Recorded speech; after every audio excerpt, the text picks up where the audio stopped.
Hello hello, j'espère que vous avez la forme aujourd'hui. Bon, comme vous avez sûrement pu le lire sur l'intitulé de la vidéo, on va se faire un comparatif, mais pas n'importe lequel, un comparatif entre deux modèles que vous attendez sûrement.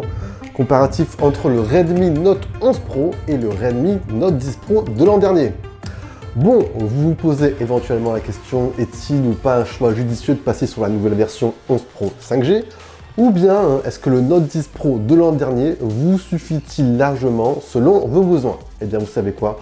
On va se faire un comparatif point par point des deux modèles pour qu'au final, vous fassiez le bon choix. Et oui, je suis là après tout pour vous aider.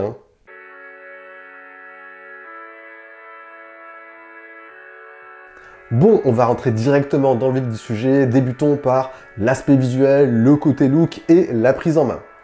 Sur l'esthétique visuelle, je vous dirais personnellement, j'accroche davantage sur le Note 10 Pro de l'an dernier. Pourquoi? Personnellement, je suis plus sensible aux finitions de ce dernier. Petit exemple, j'adore le petit décroché qu'il y a sur la tranche droite. Côté module photo, je le trouve un peu plus travaillé.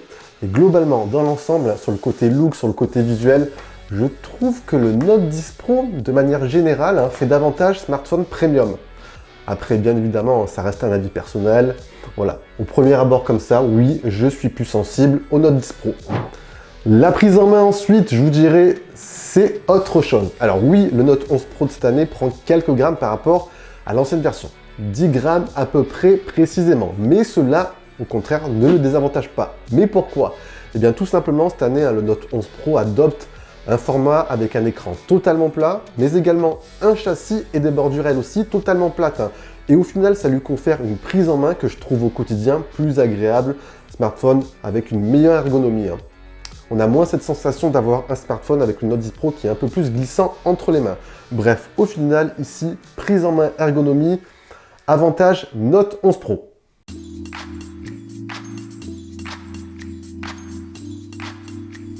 L'expérience utilisateur au quotidien. Alors, au moment où je tourne cette vidéo, les deux smartphones tournent sous Android 11. Alors, d'un côté, sous le Note 11 Pro, on est sur MIUI 13. Et côté Note 10 Pro, on est sur MIUI 12. En attendant, bien évidemment, la prochaine mise à jour vers Android 12 pour les deux modèles. Alors, côté multimédia, comme on va le voir, côté multimédia, les deux smartphones présentent à peu près la même expérience, voire quasiment la même. Les deux modèles adoptent ici le même format d'écran. On est sur un écran de 6,67 pouces. Donc on a une dalle assez grande des deux côtés. On a également les mêmes caractéristiques d'écran, de la technologie Super AMOLED, un taux de rafraîchissement 120 Hz non adaptatif, un pic de luminosité maximum à 1200 nits et pour finir une densité de pixels par pouce de 395. Donc on a un statu quo clair et net pour les deux modèles. S'ajoute à cela ensuite pour les deux une immersion stéréo, on a deux haut-parleurs. J'ai pas forcément noté une réelle évolution sur le Note 11 Pro de ce côté-là. On a un smartphone qui présente une expérience audio correcte avec une propension plus côté médium dans les deux cas. Et on notera également la présence de la prise jack sur les deux modèles sur la tranche en haut. Bref, des deux côtés, vous allez pouvoir profiter de la même expérience sur le côté multimédia. Pas d'évolution notable sur le 11 Pro. Des deux côtés, c'est excellent pour cette gamme.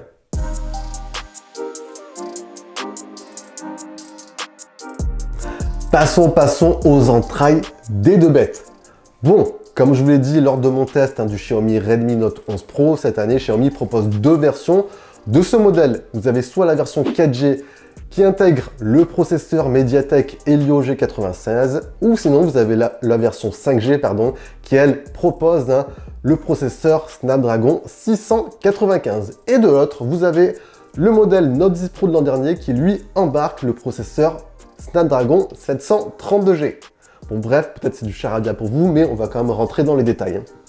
Premier point à savoir, alors, les deux modèles, enfin les trois modèles, on va dire, proposent ici la même configuration. Alors, soit vous avez 6 ou 8 Go de mémoire vive, ou bien vous avez 64 à 128 Go de stockage extensible.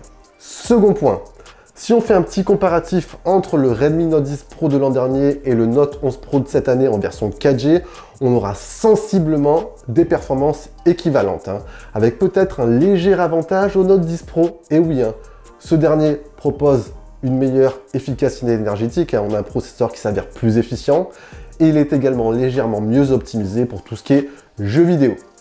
Si on compare ensuite ce Note 10 Pro toujours à la version 5G du Note 11 Pro, il y aura par contre ici un léger avantage au Note 11 Pro version 5G. Ce dernier embarque, comme je vous l'ai dit, le Snap 695, c'est un processeur qui est plus récent, qui est gravé en 6 nanomètres contre 8, qui est également légèrement mieux efficient et qui propose aussi une meilleure architecture pour les jeux vidéo. Bref, globalement, on a ici un processeur qui propose à peu près 15% de performance en plus. Donc oui, 15% de performance en plus, mais après, dans les faits, honnêtement, au quotidien, vous n'allez quasiment pas ressentir de différence. Les deux modèles feront tourner le même type de jeu, les derniers jeux 3D, avec un niveau graphique équivalent. L'exécution d'application sera aussi sensiblement la même. Le multitâche, idem. Je vous dirais concrètement, vous avez de la 5G en plus et peut-être de légères meilleures optimisations pour le jeu vidéo, mais un tout petit peu, voilà. Donc ici, léger avantage à la version 5G. Petit point également à noter, les deux smartphones proposent un slot qui peut intégrer extension via microSD et également 2 nano SIM. Mais ici, avantage du Note 10 Pro, mais pourquoi? Car celui-ci propose un slot qui peut intégrer 2 nano SIM plus une microSD, alors que le Note 11 Pro lui propose un slot qui peut intégrer soit une microSD et une carte nano SIM ou bien 2 cartes nano SIM. Donc voilà, le Note 10 Pro présente cet avantage. Bref, petite différence, mais c'est quand même à noter.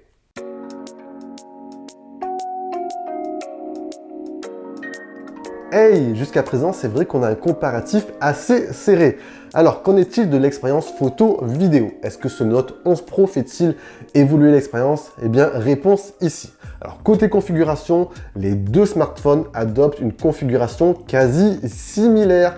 Je vous dirais même qu'on rétrograde, comme on va le voir, sur quelques petits points. Alors, ici, on a un capteur principal de 108 mégapixels sur les deux modèles. C'est exactement le même capteur principal.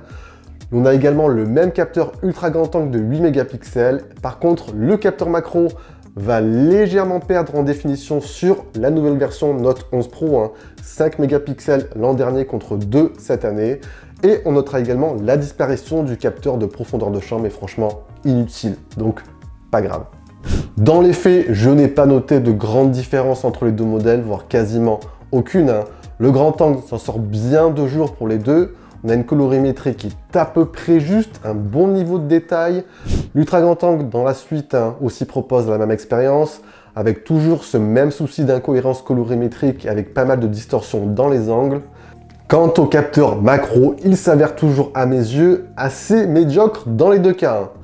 Pour la gestion des photos en basse lumière, alors ici non plus, pas d'amélioration quelconque. Et ça, c'est dommage. Le traitement logiciel n'évolue guère et on s'aperçoit rapidement des limites des deux smartphones. Sur la gestion du bruit numérique, dans les deux cas, c'est médiocre.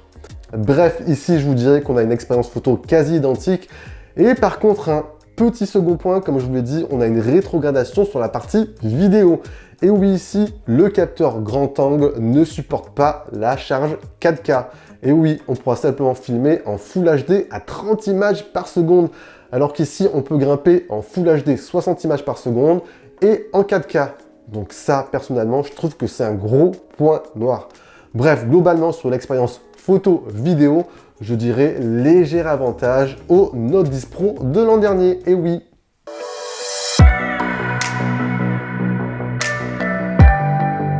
Allez, on enchaîne les amis sur un point sensible, la partie autonomie.